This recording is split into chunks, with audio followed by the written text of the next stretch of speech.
I'm back in the saddle again. Roy Rogers, a little before my time. Yes, Roy Rogers? Good morning, and welcome back to St. Paul's Universalist Church.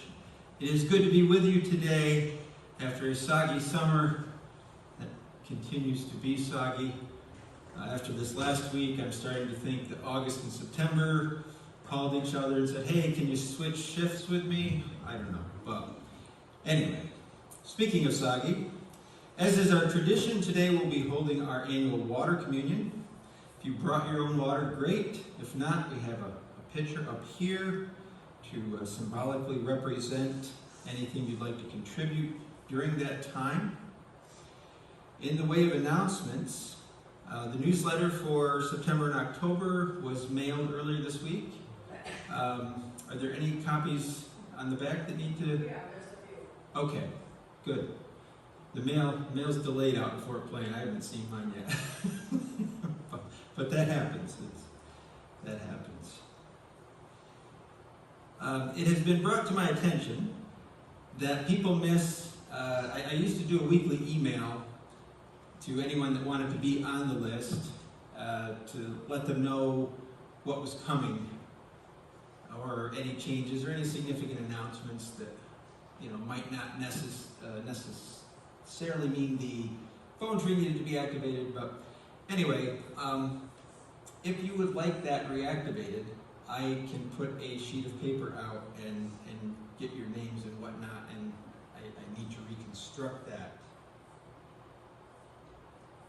Are there any? I feel like I lost my volume.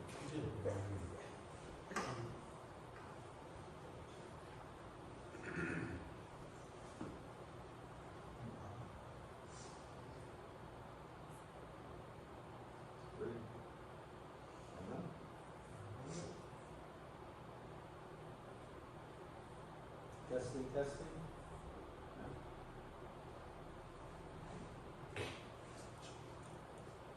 Switch it off now. We'll go this one. All right, here we go. Are there any other announcements that anyone would like to share with the congregation?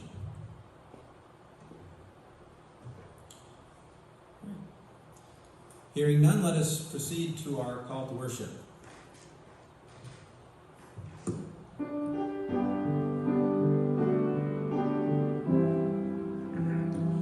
Holy waters, holy waters,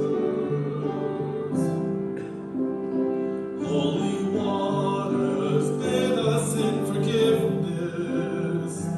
Holy waters, wake us in the dawn. Holy waters, wash us in the mystery. Holy waters of ocean, stream and shore. Holy waters, make us new.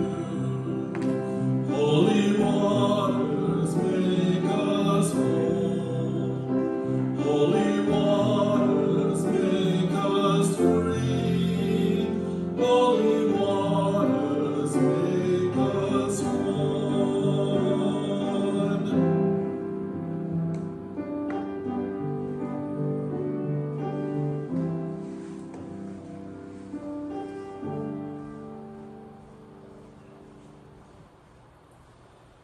My friends, as we enter into a new church year, let us renew both our commitment and our covenant. In the time since we were last together, there are those among us who have endured a loss. May their hope be uplifted again in this community of faith. There are those among us who have struggled with hardship. May they find renewed strength in this community of faith. There are those among us who have wrestled with questions that seem to have no answers. May they find sanctuary during their search in this community of faith. And there are those among us who have cherished an unexpected joy.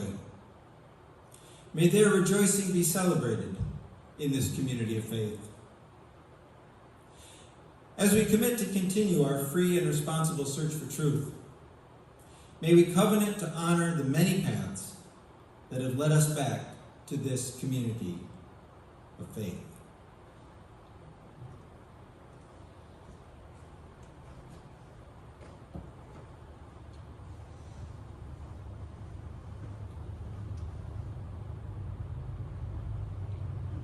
And as is our tradition, please join me in the words as we open with our chalice light. May this flame, symbol of transformation since time began, fire our curiosity, strengthen our wills, and sustain our courage. Our opening song is number 92 in the Gray Hymnal, Mysterious Presence, Source of All, number 92.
that touch divine again impart, still give the prophet's burning word, and vocal in each waiting heart, let living songs of praise be heard.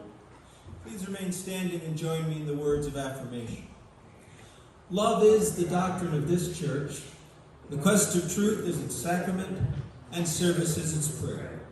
To dwell together in peace, to seek knowledge and freedom, to serve humanity and fellowship, to the end that all souls shall grow into harmony with the divine. Thus do we covenant with one another and with our God.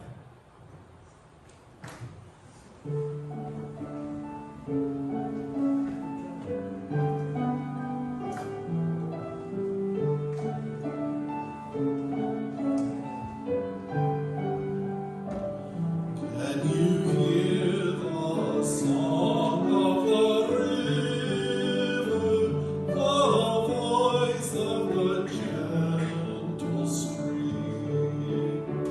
It sings as it spills and slumbers, then it flows swift and sure to the sea. My song is like a river, growing stronger as his flowing, and time makes both more lovely, the river's song and mine. Can you hear the song of the river, singing on when the storm clouds roll? The wind and rain pass over, stronger still the river flows. My song is like the river, running sure under stormy skies, and rain makes both more lovely, the river's song and mine. My song is like a river, running sure under stormy skies, and rain makes both more lovely, the river's song and mine. The rain makes both more lovely, the river's song and mine.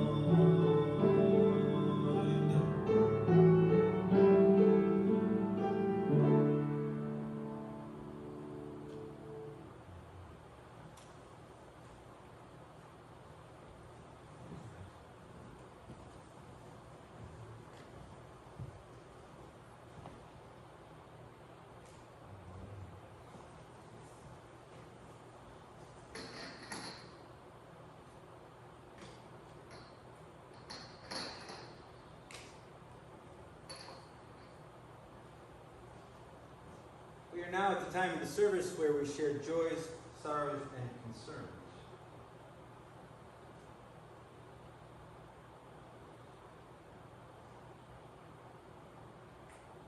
First and foremost, a candle in memory of one of those events in American history that we all remember, we were there, that we will be taught in future generations, the tragic events of September 11th, 2001, 22 days ago, or 22 days, it feels like 22 days, 22 years ago, in memory of those who were lost, in memory of who we were before, and in hope of who we may become as a result of. Jeff, wireless. It seems like 3 months since I've done it. It just needs to be turned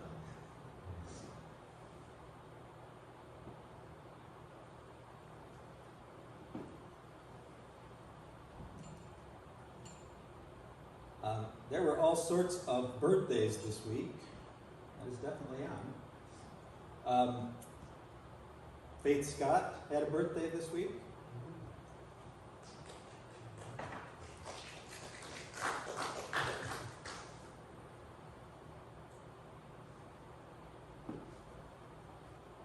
David Vaughn had a birthday this week.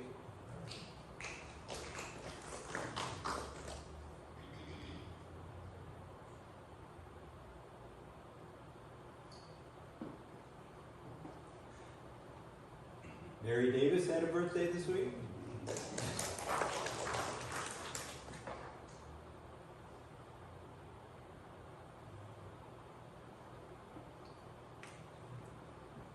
Gloria Ann Stenchik had a birthday this week.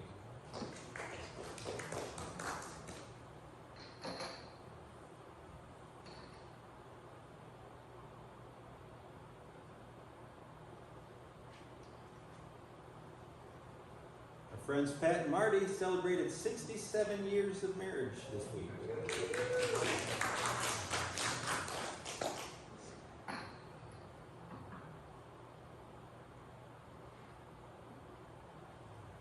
I think that's it on my end. If anyone has any others they'd like to share, one of the benefits of being able to use previous year's services is all those joys and sorrows that you reminded yourself of the year before are waiting there for you.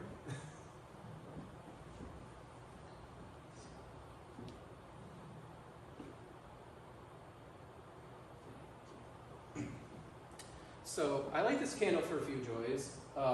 Mary's birthday was earlier in the week. Lorianne's was yesterday. Gunner's was the 3rd of September. I feel like I'm forgetting someone because September is a busy month. The other joy that I have attached to this, over the summer, I reached out to a historian at the Little Falls Library who happened to have an obituary from my biological father that was maybe this big. Throughout the course of the summer, I did some digging into family trees and found my grandparents. They are buried in Utica. Realized that my grandmother's line went almost all the way back to Salem, Massachusetts. So if someone calls me a witch, I might say maybe. And then I found out I had 5 siblings one of them I've already known for a year or so, and a younger sibling that I'm just starting to get to know. All because of 2 paragraphs. So it's been entertaining and kind of exhausting at the same time.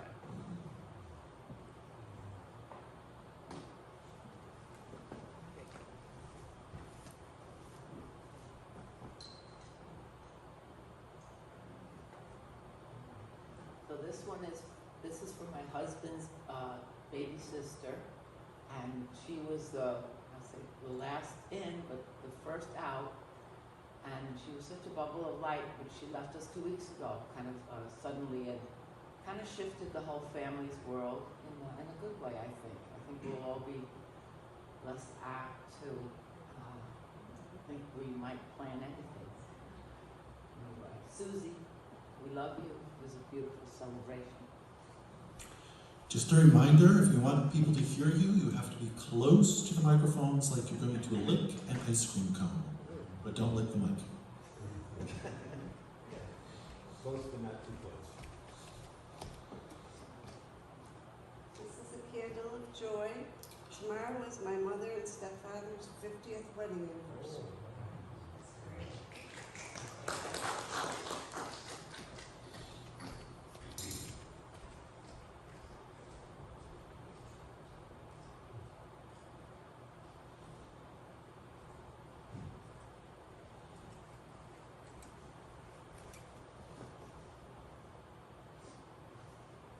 It's a candle of sorrow. I seen last night on the KTV news the security guard was breaking up a fight amongst some teenagers outside of the Proctor High School football game, and he got shot.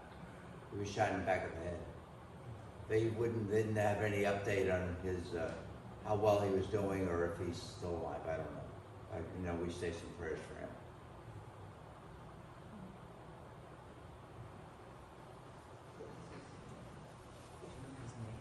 No, they didn't even.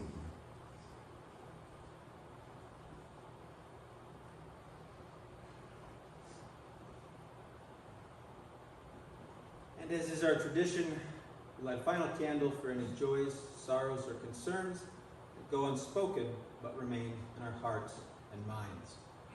And we will now give and receive the morning offering to support the work, the wonder, and the witness of this community.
I would like to invite you to now join me in a time of prayerful meditation. These are the words of Kyle Johnson.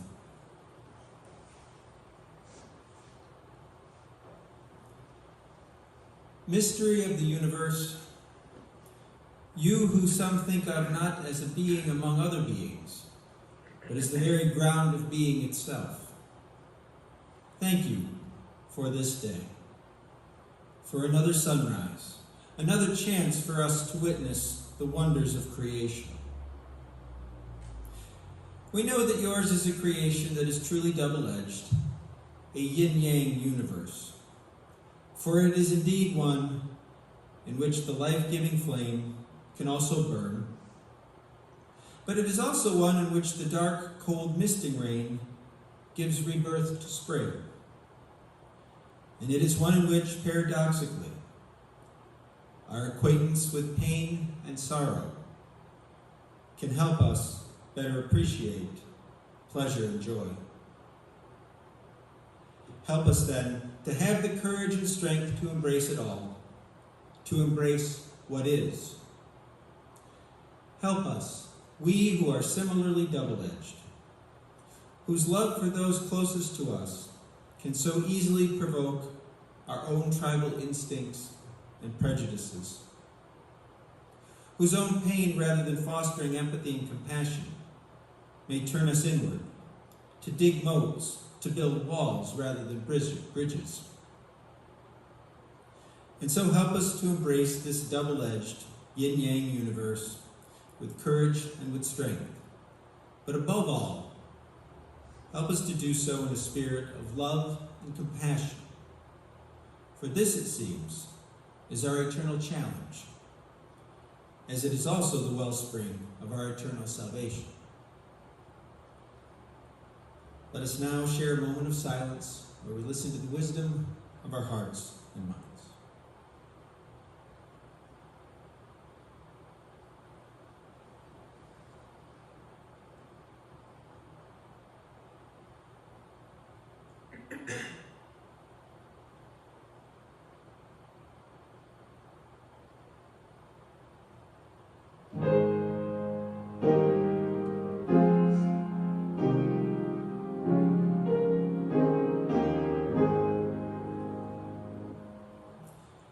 Our next song is in the Teal Hymnal Supplement, number 1007.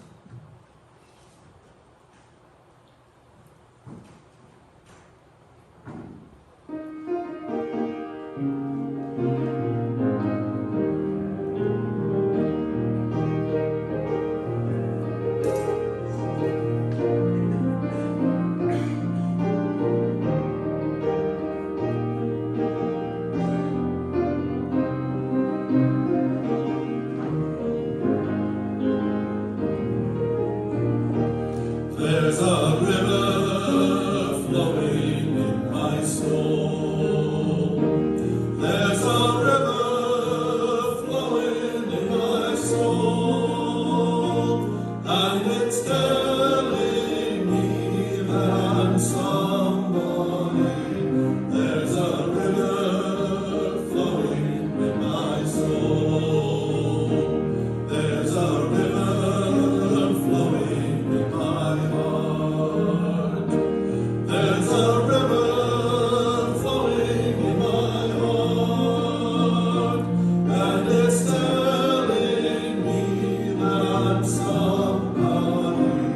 There's a river flowing in my heart. There's a river flowing in my mind. There's a river flowing in my mind, and it's telling me that I'm somebody. There's a river flowing in my mind. There's a river flowing. There's a river flowing. There's a river flowing in my soul.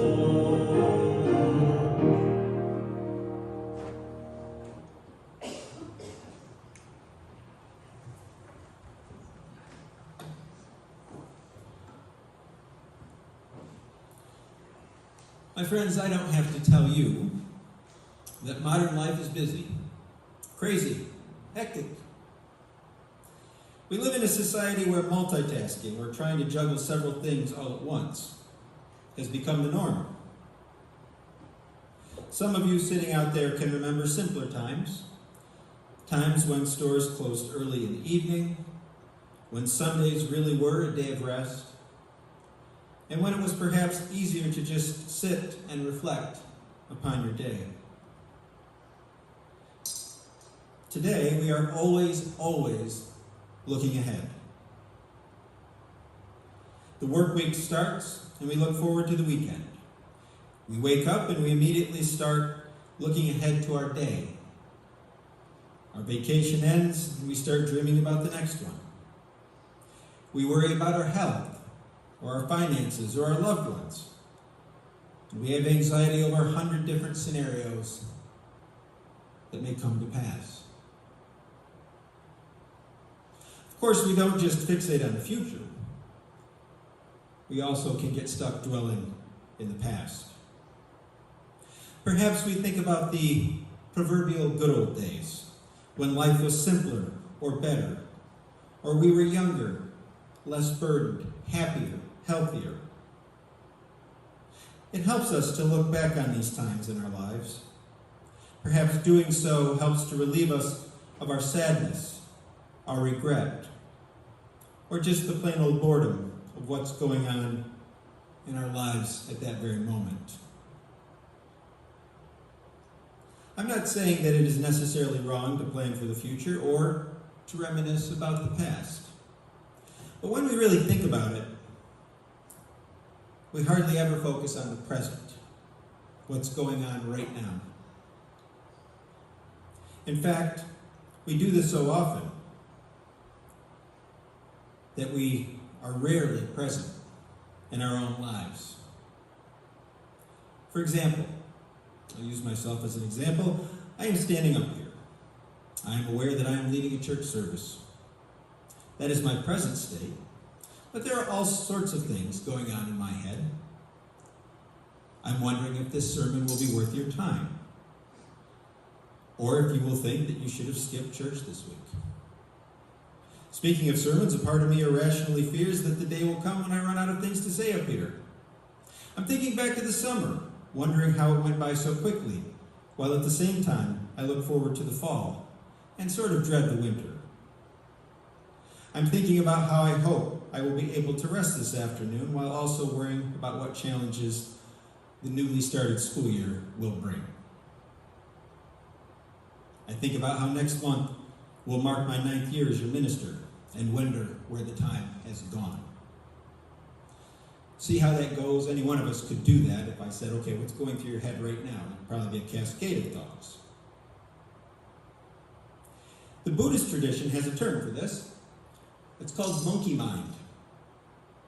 And like a monkey, the Buddhists suggest, our minds are often wild, untamed, and active to the point of being all over the place. The problem with monkey mind is that it is very distracting and keeps us from being at peace in the present moment. And despite the fact that we think in terms of a past, present, and future, the only thing there ever is, the only thing that we directly experience is in fact the present, the here and now. When we are fully present, a Buddhist would tell you, is when we are most alive and most at peace. That's why they're really big on meditation. So, how do we go about being present in our lives? Well, you've heard this concept before, this notion of mindfulness. It involves actively working in our own heads to stay present. Now, there are numerous ways to help ourselves in this regard. Those of you who do projects around the house or arts and crafts, you may find that part of the reason that is relaxing for you, whether it's gardening, painting, crocheting, knitting, what have you, is because those activities force you to be in the present moment.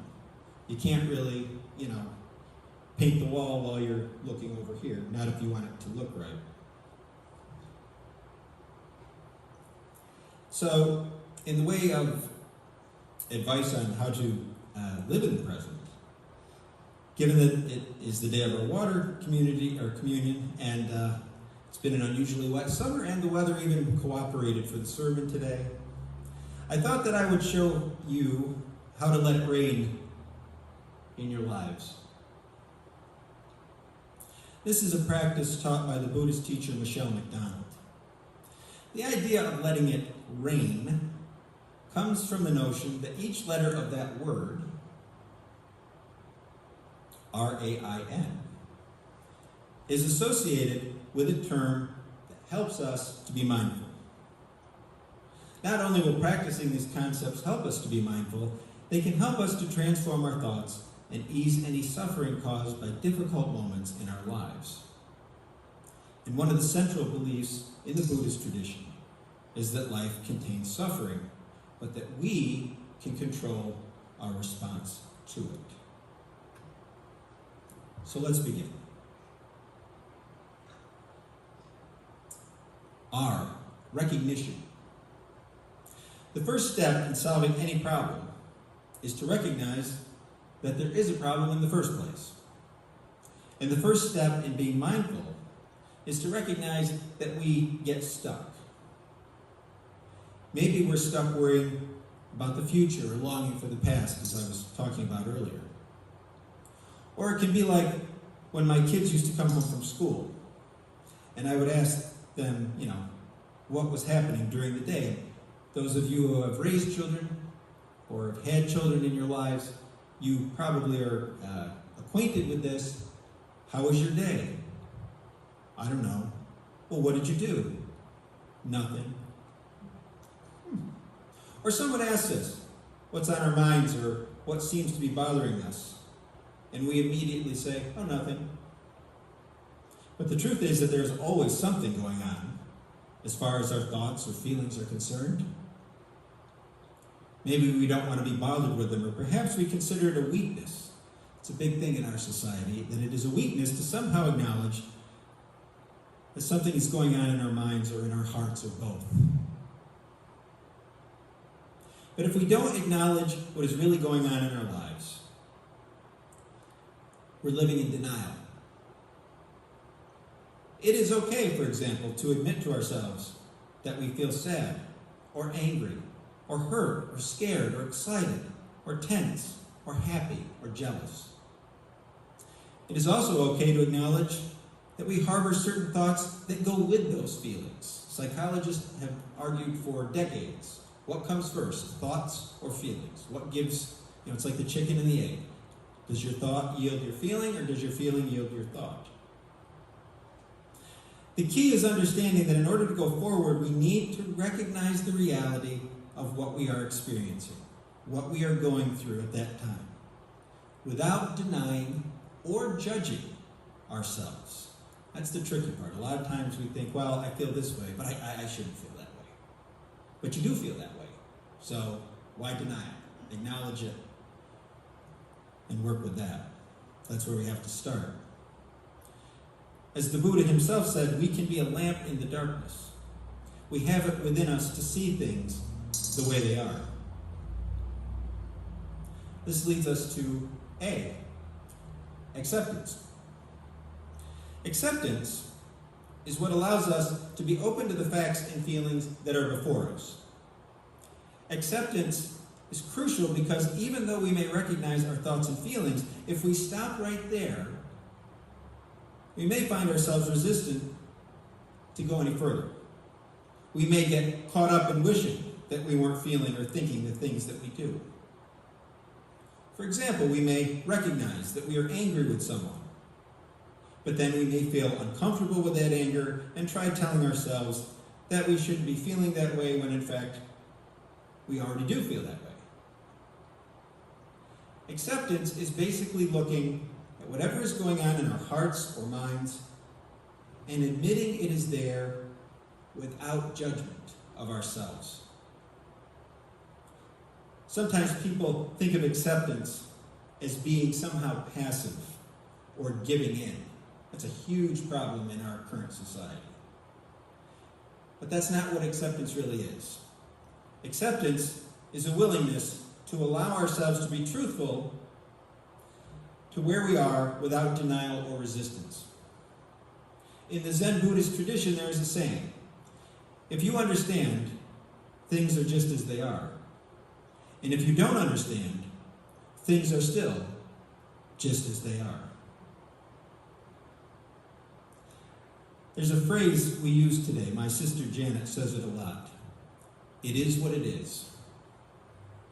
That's acceptance in a nutshell. And I struggle with that when people say, well, it is what it is. There's a part of me that's like, well, why does it have to be like that? Looking at where we're really at and acknowledging that is the way it is.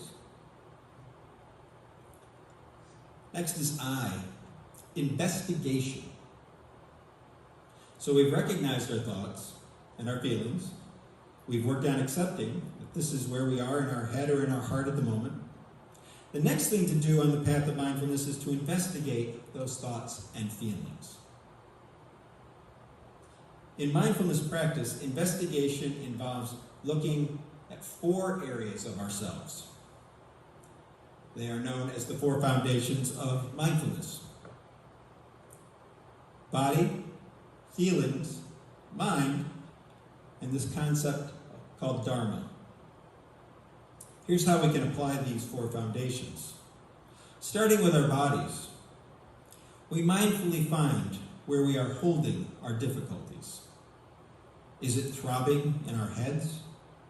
Is it tension in our jaws or our muscles? Is it a burning or sick feeling in our stomach? Is it a sense of jitteriness throughout our bodies? Next, we focus on our feelings. Are we anxious, angry, tense, excited, sad, afraid? Next, we focus on our thoughts. How we choose to think about things is often what drives our feelings. I think you can tell where I fall on the whole thoughts versus feelings debate, but it's important to investigate exactly what those thoughts are. For example, sit back, examine your own thoughts. What stories, judgments, and beliefs are we holding on to, and how are they influencing what we feel? The last foundation, and the trickiest to understand, is mindfulness of what the Buddhists call the Dharma. This is where we look at what's going on inside of us and we investigate if we are clinging to it, resisting it, or just letting it be. It involves understanding if what we are going through is a source of suffering or happiness. Are we getting too attached to it? What would happen if we let that go? Which then leads to N, non-identification. Non-identification is where we separate ourselves from what we are experiencing. It's kind of like stepping outside of ourselves. Simply seeing what is going on inside of us, separate from any anxiety or dependence on it. When we practice non-identification, we are able to be aware without being attached. It's almost like taking all those thoughts and feelings and being able to put them over here and look back and say, okay, there they are. What am I going to do about that? It may sound a little cerebral. Here's a real-life example. Perhaps a person sees themselves, and we've all known people like this. Perhaps they see themselves as an angry person. Well, just because we have responded in an angry manner for the last 99 times does not automatically force us to react that way the 100th time. We have all of those notions and beliefs about ourselves. But we also have the freedom to step away from those ideas. In other words, we are not robots with programming that we cannot override. We can choose a different path or way of dealing with our thoughts or feelings. It may take work to break old habits. On average, it takes about 28 days. If you dedicate yourself to 28 straight days of breaking a habit, you're more likely to be successful. But nonetheless, we have it within ourselves to do so.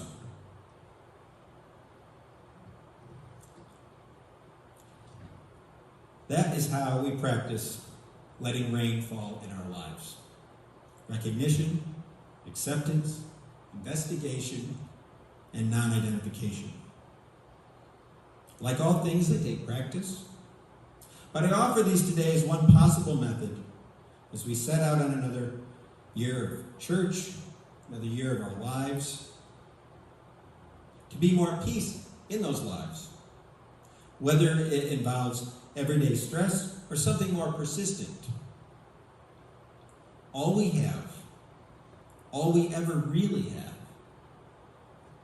is right now.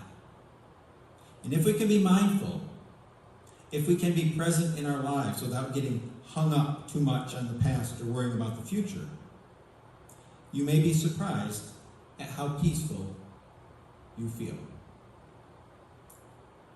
Give it a try. Let us now enter into our water communion with song number 136.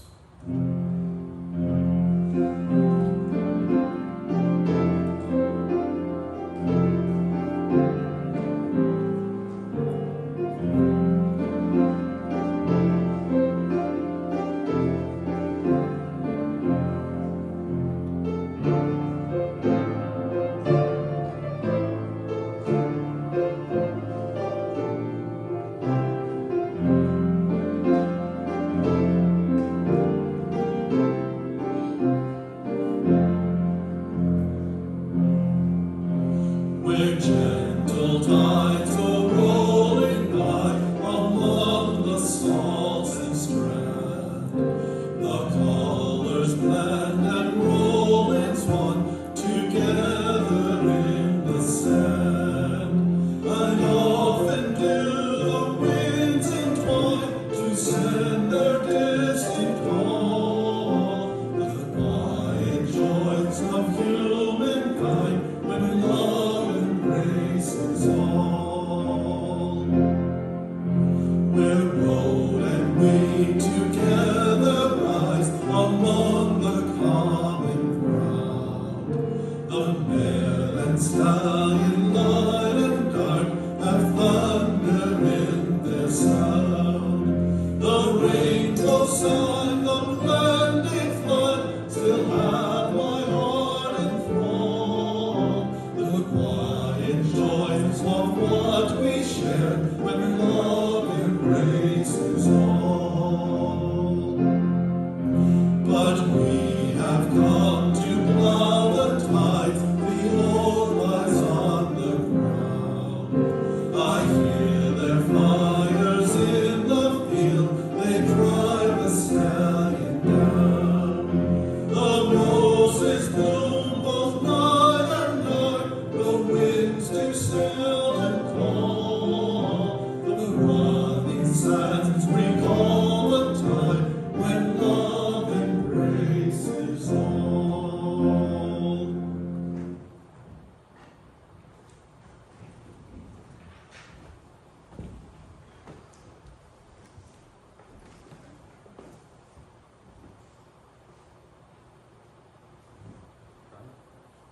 I'll try that one. Testing one. Oh, there we go. All right. So, if this were butter pecan, I would not be this close to it. But if it were death by chocolate, I would be putting my mouth on it. But see how that is? Anyway, the ancient Greek philosopher Heraclitus of Ephesus is famous for one belief. He taught his students that change is certain, and because things always change, he declared, we can never step twice into the same stream. So too, our congregation today differs from the congregation that gathered water here last year, and the year before that, and the decades before that, and so forth. And yet last year is still in our collective memories, and the year before, and the year before that.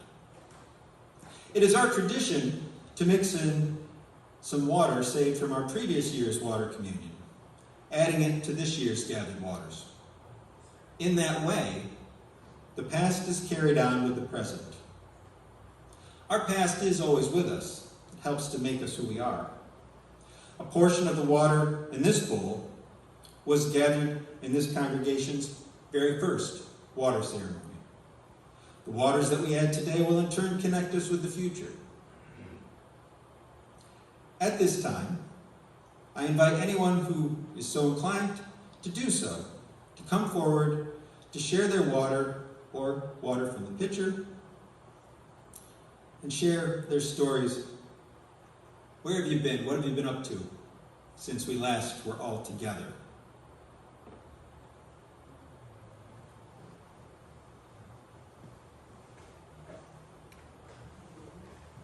Whoop.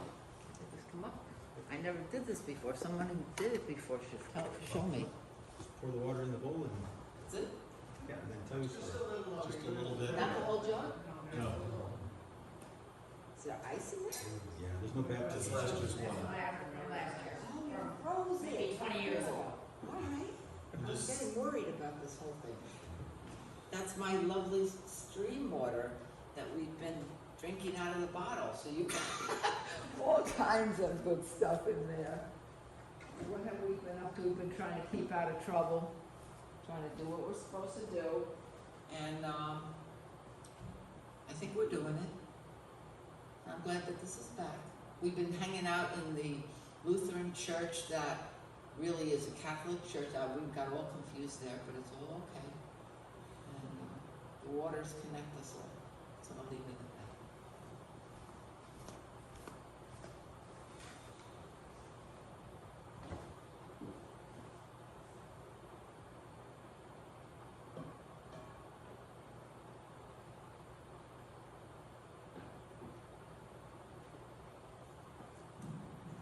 this represents water from, let's see, a baby shower, a wedding shower, a wedding tea party shower, and a get together at Julie's house for the 2 bridal couples. That one is getting married next Saturday and the next one on October 16th. So it's been a very, very busy summer, and it's going to be a very, very busy fall. But so far, all good things. The baby shower that we went to, the baby was born, a little boy. His name is Ross, and it was born on our anniversary, so that's something great.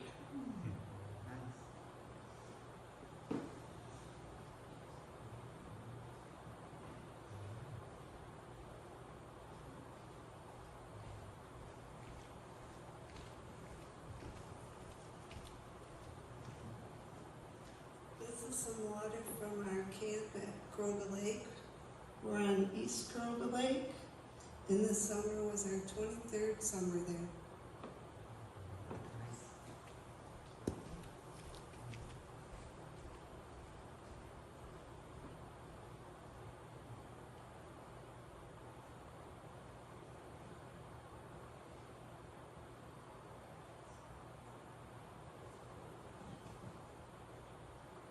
It couldn't have been that boring of a summer.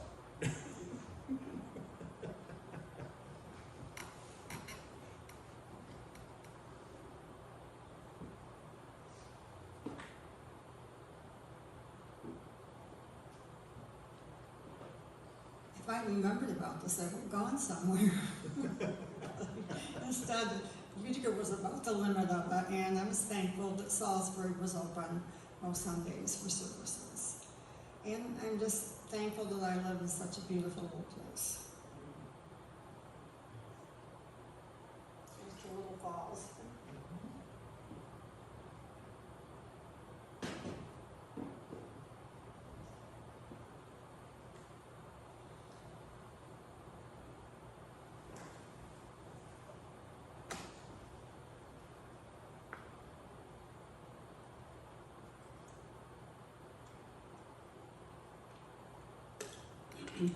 This is water from my well on Ash Road where I live, and I spent the entire summer there, and I was just glad to be there. Thank you.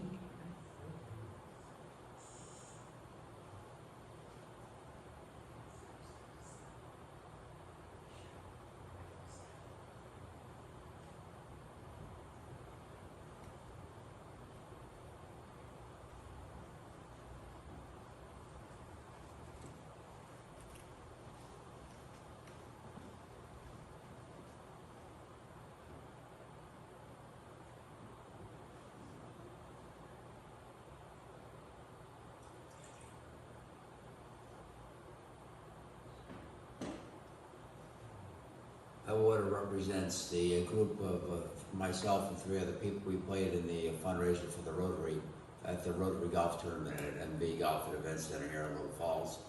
And by chance, we were the winning team, and the donation went to the Rotary, and we made a little money for ourselves too. And we set a record too. I think we shot, was 14 under par. We shot a 58, and par was 72.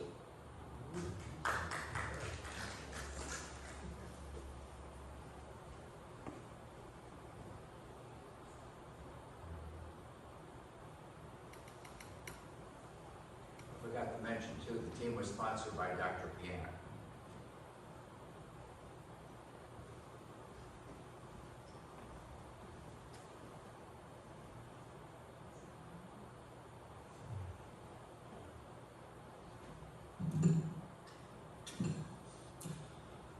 I suspect his modesty may be playing into this, but I would like to acknowledge our music director, who went on a, I don't know, was it raining over in the UK? It's always raining in the UK. So, you know the particulars, but you were there. Tell us about it, Mark. I did an 10-day tour with the United Area Civic Chorale. We did 5 performances in Ireland and Scotland. Yeah. International music star. It's a big deal. Oh, let's see. We went to Vermont twice, once before the rains flooded the northern part of the state, thankfully, because we were in the northern part of the state the week before that. And then later in the summer, went out to Boston a couple times, went to the Boston Aquarium for the first time since I was 12. Mac was not nearly as impressed as I was, because in his words, Dad, I can visit this anytime. Like, yeah, well, I can't. You know, he's always man on the go in Boston, so he wants to just chill at his apartment. And if I'm going to drive 3.5 hours, I'm going to go do things in Boston, in and around helping our son, who started his PhD program this week. It's getting to the point where he talks about what he's learning. He's currently in a lab doing Alzheimer's research. It sounds like English. And I want to point out my good friend John and I. He was the best man in our wedding. We celebrated 40 years of friendship this year.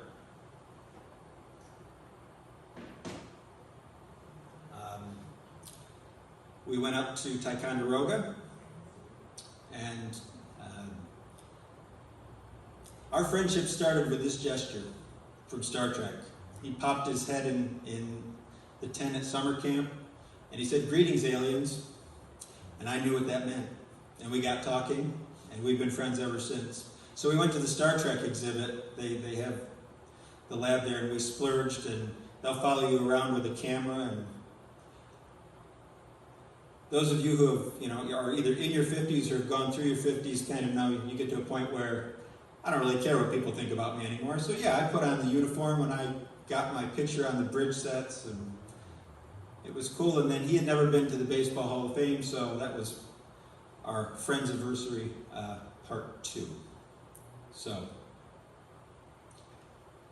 any other things that anyone wants to share? Even if they want me to pour the water or an announcement, I can do it. I know it was kind of a summer as far as weather. May the waters gathered here remind us what each of us brings to this community, and of the waters that nourished us before we were even born, that continue to give us sustenance and energy for our life journeys and that of all creatures on this earth. Our closing song is number 121.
Rising up, devastating.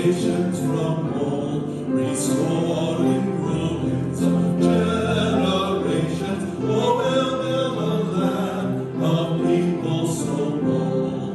Come to the land where sisters and brothers, anointed by God, may them create peace, where justice shall roll down like waters, and peace like an ever-flowing stream. Come to the land where the mantles of praises resound from spirits once faint and once weak, where like oaks of righteousness stand the people. Oh, come build the land, my people we seek. Come to the land where sisters and brothers, anointed by God, may can create peace, where justice shall roll down like waters, and peace like an ever-flowing stream. We close our service with the words of Jack Cornfield. He tells us that mindfulness does not reject experience. It lets experience be the teacher.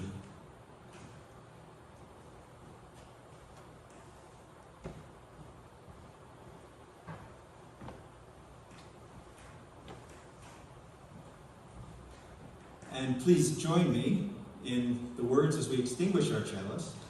We extinguish this chalice, daring to carry forward the vision of this free faith, that freedom, reason, and justice will one day prevail in this nation and across the earth.